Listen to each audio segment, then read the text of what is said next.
अऊज़ु बिल्लाहि मिनश्शैतानिर्रजीम बिस्मिल्लाहिर्रहमानिर्रहीम। अस्सलामु अलैकुम। माय नेम इज़ अब्दुल सबूर और आप देख रहे हैं अब्दुल सबूर चैनल।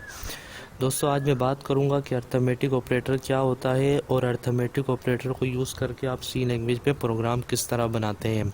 तो सबसे पहले मैं अर्थमेटिक ऑपरेटर की डेफिनेशन की तरफ बढ़ता हूं। जैसा कि आप देख सकते हैं, यहाँ लिखा हुआ है operator which are use to perform arithmetic operations such as addition, subtraction, multiplication, division are called arithmetic operators. Arithmetic operators are binary operators, which means they operate on two operands. इसका यह मतलब है दोस्तों, अर्थमेटिक ऑपरेटर्स ऐसे operator होते हैं जो arithmetic operation perform करते हैं। अर्थमेटिक ऑपरेशन हमारे पास होते हैं एडिशन। अर्थमेटिक ऑपरेशन से क्या मुराद है? अर्थमेटिक ऑपरेशन से मुराद है एडिशन, सब्सट्रैक्शन, मल्टीप्लिकेशन, डिवीजन। ये सारे हमारे पास अर्थमेटिक ऑपरेशंस होते हैं। दोस्तों, दूसरी बात यह है कि अर्थमेटिक ऑपरेटर बाइनरी ऑपरेटर्स कहलाते हैं। अब ये बाइनरी ऑपरेटर्स क्यों कहलाते हैं? क्योंकि ये दो ऑपरेंड पर अप्लाई होते हैं, यानी इनको ऑपरेट करने के लिए दो ऑपरेंड की ज़रूरत होती है। या ये जो यहाँ अर्थमेटिक ऑपरेटर जो है वो अप्लाई होते हैं, उनको अप्लाई करने के लिए दो ऑपरेंड की ज़रूरत होती है। अर्थमेटिक ऑपरेटर को अप्लाई करने के लिए दो ऑपरेंड की ज़रूरत होती है। अब ऑपरेंड क्या होते हैं? तो यहाँ आप देख सकते हैं लिखा हुआ है all the variables are called arithmetic operand.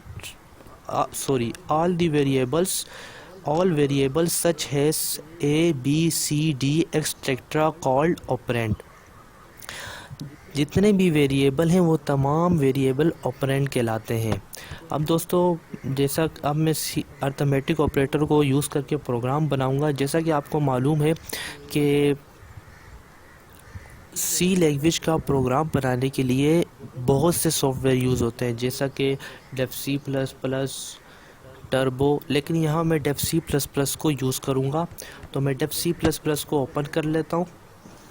अब यहाँ मैं सबसे पहले, जैसा कि आपको मालूम है कि प्रोग्राम बनाने के लिए सी लैंग्वेज में सी लैंग्वेज की लाइब्रेरी लिखना ज़रूरी होती है। तो सबसे पहले मैं सी लैंग्वेज की लाइब्रेरी को लिखूँगा। मैं लिखता हूँ यहाँ हैश इंक्लूड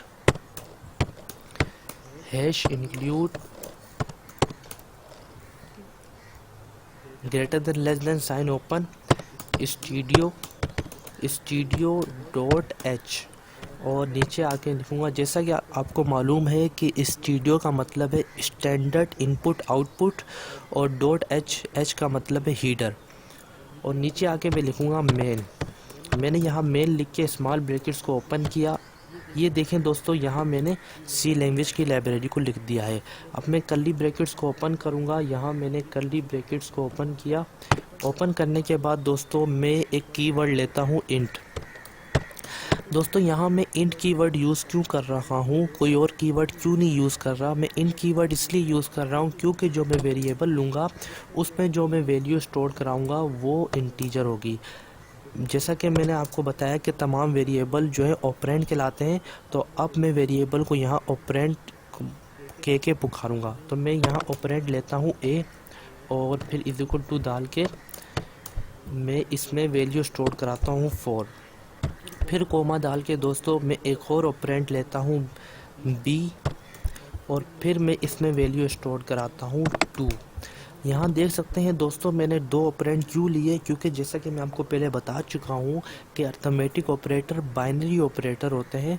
तो इसलिए बाइनरी ऑपरेटर के लिए दो ऑपरेंड की ज़रूरत होती है, यानी अर्थमेटिक ऑपरेटर बाइनरी ऑपरेटर है, इसलिए हमें दो ऑपरेंड की ज़रूरत होगी अर्थमेटिक ऑपरेटर को अप्लाई करने के लिए। यानी अगर हमारे पास दो ऑपरेंड होंगे तब भी हम अर्थमेटिक ऑपरेटर्स को अप्लाई कर सकते हैं, अदरवाइज़ हम अर्थमेटिक ऑपरेटर्स को अप्लाई नहीं कर सकते क्योंकि ये बाइनरी ऑपरेटर हैं। दोस्तों, अब मैं नीचे आके मैं जो है एक दोबारा इंट कीवर्ड को यूज़ करूँगा और एक और वेरिएबल लिखता हूँ सी, या एक और ऑपरेंड लिखता हूँ सी। अब दोस्तों, मैंने एक और ऑपरेंड क्यों लिया? क्योंकि जो मेरा आउटपुट आएगा वो इसमें स्टोर्ड होगा। और उससे पहले मैंने इंट कीवर्ड क्यों यूज़ किया? मैंने इंट कीवर्ड इस सी ऑपरेंड से पहले इंट कीवर्ड इसलिए यूज़ किया क्योंकि क्योंकि दोस्तों मैंने इंट कीवर्ड इसलिए यूज़ किया क्योंकि जो मेरा आउटपुट आएगा वो आउटपुट मेरा इंटीजर होगा, इसलिए मैंने इंट कीवर्ड यूज़ किया सी ऑपरेंड से पहले। तो दोस्तों यहाँ मैं लिखता हूँ ए ऑपरेंड प्लस बी ऑपरेंड। अब दोस्तों यहाँ मैंने अर्थमेटिक ऑपरेटर एडिशन का साइन यूज़ किया है, यानी ए यूज़ किया है। अब यहाँ मैं सेमी कॉलम डाल देता हूँ और अब मैं नीचे प्रिंट कराता हूँ। मैं लिखता हूँ print F small brackets open double quotation open, और यहाँ मैं फॉर्मेट स्पेसिफायर लिखूँगा। अब इंट कीवर्ड है, इसके लिए जो सिंबल यूज़ होता है या फॉर्मेट स्पेसिफायर जो यूज़ होता है वो %d यूज़ होता है। तो मैंने यहाँ %d लिख दिया और फिर आके मैं कोमा डालूँगा और फिर मैं वही ऑपरेंड लिखूँगा जिसमें मेरी आउटपुट में जो वैल्यू आएगी वो स्टोर्ड होगी।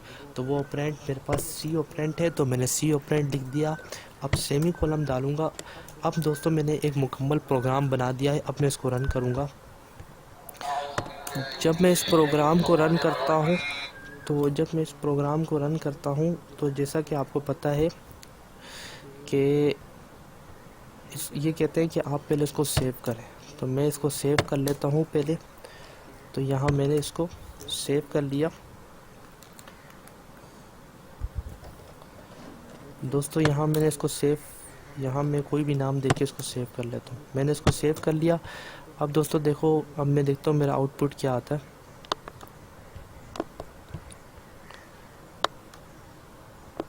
दोस्तों मेरा आउटपुट 6 आया। मेरा आउटपुट 6 क्यों आया है? जैसा कि आपको पता है 4 + 2 = 6 होता है, तो इसलिए मेरा आउटपुट 6 आया। अब मैं एक और ऑपरेटर यूज़ करूँगा और वो मैं ऑपरेटर यूज़ करने जा रहा हूँ सब्ट्रैक्शन का साइन, जिसे हम माइनस भी कहते हैं। तो अब देखता हूँ मेरा आउटपुट क्या आता है। दोस्तों अब मेरा आउटपुट आया है 2। मेरा आउटपुट 2 क्यों आया है? क्योंकि जब आप 4 - 2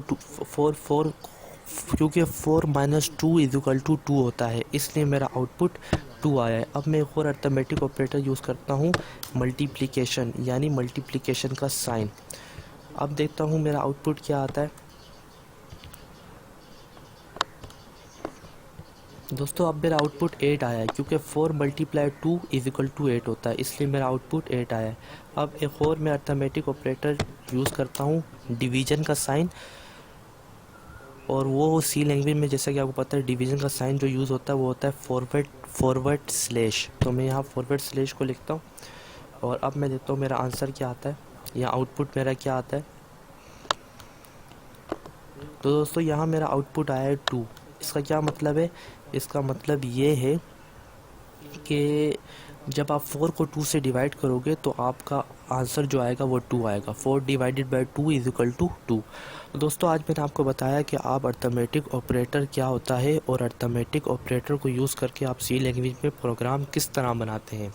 दोस्तों अगर आपको मेरी वीडियो अच्छी लगी है तो मेरे चैनल को सब्सक्राइब करें और बेल आइकन का बटन दबाना ना भूलिएगा, ताकि आपको मेरी मज़ीद वीडियो मिल सके। मेरी वीडियो देखने का शुक्रिया। अल्लाह हाफिज़।